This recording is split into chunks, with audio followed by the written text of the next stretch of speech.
What's up, guys? Welcome to another Tutorial Tuesday. Today's episode, we're going to be talking about one of photography's favorite subjects, and that's bokeh. So how to get that beautiful blurred out background, and I'm going to show you a few different ways to do it. I'm going to use the drift method. Freaking incredible. Round F16 for that to get that sunburst. Okay, so what the heck is bokeh? Well, bokeh is a Japanese term, which automatically makes everything cooler, right? If it's a Japanese term? I think so. Anyway, so bokeh is defined as how your lens, each lens renders the out of focus points of light. So basically the background and anything that's happening back there. There are especially points of light like this, where there's Christmas tree lights or those out of focus lights. These spherical circles back here, that's bokeh, and they're not always spheres, and that depends on your lens and how many blades you have, how many blades your aperture has, and how well it deals with that kind of stuff. So every lens is different, but we're going to talk about how to get this effect using a number of different lenses. So I have 3 different types of lenses here. I'm going to show you that you can get bokeh no matter what. So you can definitely get bokeh with pretty much anything. However, the quality of the bokeh, like I said before, is dependent on the lens. So not all bokeh is created equal, and there's definitely a quality difference between lenses. Like I said before, it definitely makes a difference what kind of lens you have and how your lens is built and all that stuff. Okay, so another thing is that we're going to go into real quick is that bokeh is not just the entire blurred out background. So that's different. Bokeh is more concerned with the pretty lights and that kind of thing for the aesthetic look of the points of the light. But I also want to go over just how to get that blurred background in general. And that's super important, especially when you're trying to tell your story and when you're trying to shoot things like portraits or anything where you're isolating a subject, whether it's portraits or product photography or anything like that, anything where your subject needs to stand apart from your background. So let's get into the few ways to do that. All right, so the first way to blur the background is the most common and most well known, and that's to have a lens with a fast aperture. So something like this. This is my 100mm macro lens, and it's a 2.8. So there are definitely faster lenses like a prime 50 1.2 or 85 1.2 or something like that. And the faster the better. And by fast, I mean the number corresponding to the aperture, 2.8, and then going down from there all the way to 1.2. And some lenses even have less than that, which is crazy. But 2.8 is generally regarded as a pretty fast lens. It's pretty good for low light, and it's pretty good for blowing out the background. So this is the first way to do it. Now, if you don't have a fast lens, if you just have something like this is my kit lens. It's a 24-105 f4. So f4 is still pretty decent, but it's a full stop slower than the 2.8. So it's not going to blur the background as much in certain situations. So that's the next thing that we're going to talk about, is that it's not just your aperture diameter that makes a blurred out background. So the other most important way to do this, and the way that we're going to be able to do this without having a fast lens, is distance to the subject and distance of the subject to the background. So if you want to know more about that stuff specifically, I'm going to go over it a little bit, but I just did another tutorial on that, and you can check that out up here, and that's all about how to use focal length and what lens compression is and how that works. So that goes perfectly with this episode, and check that out if you need a refresher on focal length or if you want to know more about compression. All right, so the last way, like I just mentioned, is compression, and to do that, we're going to be using one of these, and this is my 100-400. So being able to shoot at 400 versus 100 is really going to compress the background, and this is a 400 f5.6. So that's a comparatively slow aperture. Meaning it's not very good in low light. So you're not going to be able to get the blurred background from the aperture, but what you are going to get the blurred background from is that compression from shooting at the telephoto lengths. All right, so to demonstrate this better, let's do 2 things. Let's make some tea and get set up so that I can show you about distance and aperture and all that good stuff. Let's go.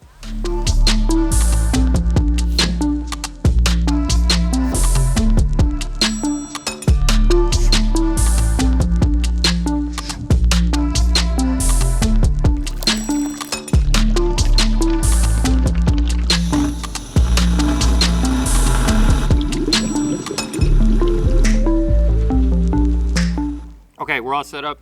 Tea's made. Much happier YouTuber now. First, before we go on, let me apologize. Hopefully you can't hear the music, the mariachi music playing in the background over there. Some people just showed up to the campsite we're at and just turned it up. But we try to adjust the audio the best we can, and we're gonna keep moving on because we're almost done with this tutorial. Okay, so what we're gonna do is I'm gonna use these objects, what we have here, and I'm gonna show you how distance affects the amount of background blur. And to do that, first, that kid is going nuts over there. So first we're gonna use the 100 macro 2.8, and I'm gonna shoot wide open, and we're gonna do it at different focal lengths so that you can see that even if it's wide open, the further back you go, the less blurred out it's gonna be. Okay, so we're all set up. So first thing what we're gonna do is I'm gonna get about as close as I can to this cup for the minimum focus distance for this, and for the whole cup to be in focus, which is coincidentally about this far away. Actually, I'm gonna reach in and just focus on just the top half of the cup. Okay, so there is, and this is shot wide open, f2.8, 1/160th of a second shutter, ISO 100, and there is no background. It is gone. It's completely blurred out. So let me change this. I'll do the same shot, but we'll do it with a smaller aperture. Okay, so that is at f22. So that's a very small diameter, very small aperture, and generally with that, the smaller the diameter, the more you're gonna have in focus. So that was at f22, and you could see the big difference between f22 and f2.8. Now what you will notice here too is that when I'm looking at this f22, there's still a blown out background, and it's still blurry. And the reason for that, again, is distance to my subject. So when I start backing up, let's go back to f2.8.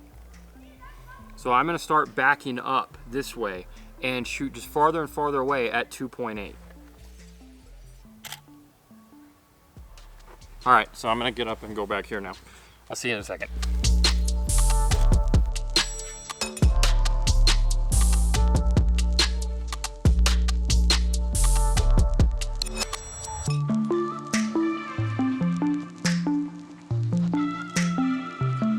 Okay, so now as you can see, I'm way far back, and I'm still shooting it at 100 millimeters, f2.8, 200th of a second shutter.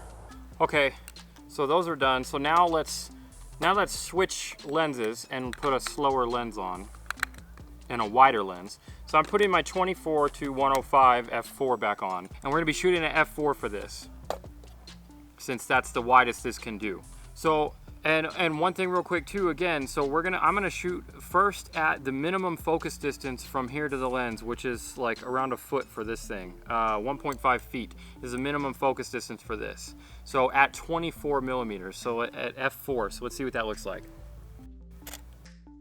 Okay, and then we'll do one, we'll bring it up to f16, or we'll go up to f22 again. So there's f22, and you'll notice definitely most everything in there looks a lot sharper, and that's because we're stopped way down.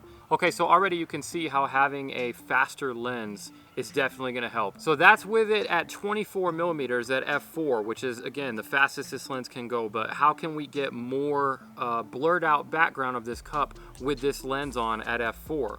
Well, the answer is gonna be lens compression. So we're gonna step back, and then we're gonna start zooming in. So we're gonna be changing that distance from our lens to our subject, and that's gonna help with the lens compression to get that blurred out background now, even with a slower aperture. So that's at 50 millimeters, still f4, and already you can see there's more of a blurred out background there. But we can take it a little bit further because this lens goes out to 105. So let's zoom in a little bit more. Now we're starting to see really nice out of focus background that is mimicking more like this 2.8, the faster lens. And if we get closer, we can get just a little bit closer with our minimum focus distance. And we can take that same shot, and that's about as good as this lens is gonna get with blurred out background. So we're at minimum focus distance, which is important to our subject, and then we have a background that's not too close to it. So what happens, let's show you what happens if we bring this a little closer and we put something right behind it. So now let's try to take the same shot and see the effect that the distance from the subject to the background has.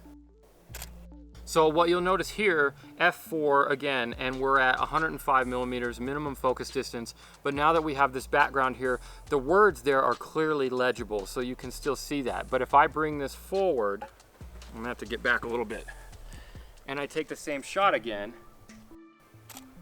now that's getting a lot harder to read that, and you can still read it out, you can still figure out what it is, but point is, if I keep going back and keep bringing this back with me away from this, then that is going to get more blurred, just like those trees are, because those trees are at least 20 feet away from us.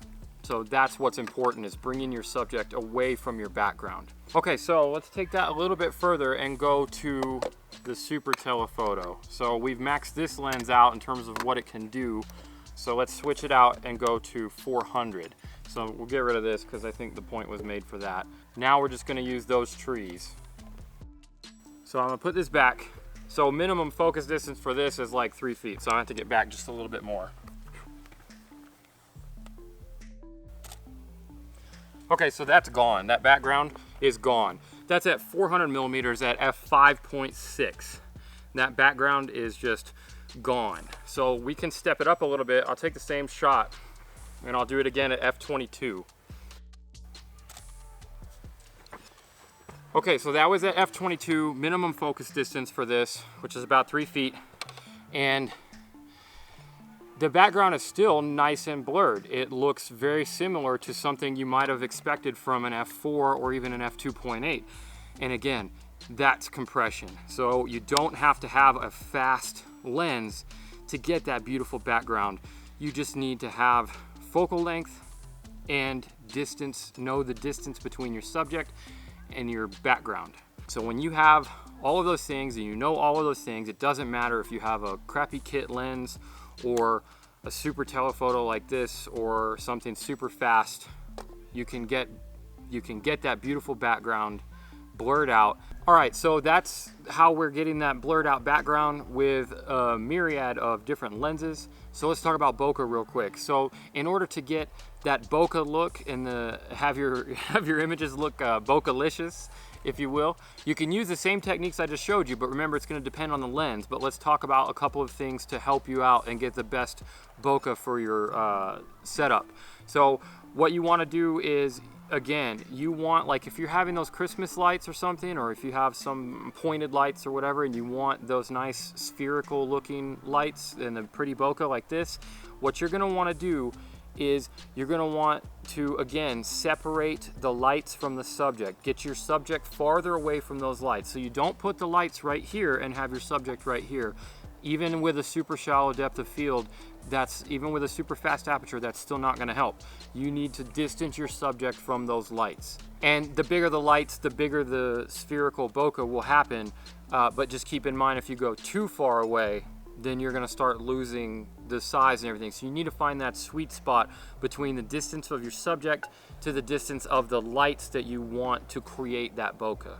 And the distance of where you're standing in relation to your subject, like I showed you with how I backed up and got closer. So what you want is, for the best bokeh, is for you to be close to your subject and your subject to be a decent distance away from the lights. So whether that be a candle light or or any kind of light, Christmas lights, whatever, anything that's gonna create that bokeh, you want your subject to be away from them, and then you want to be closer to your subject.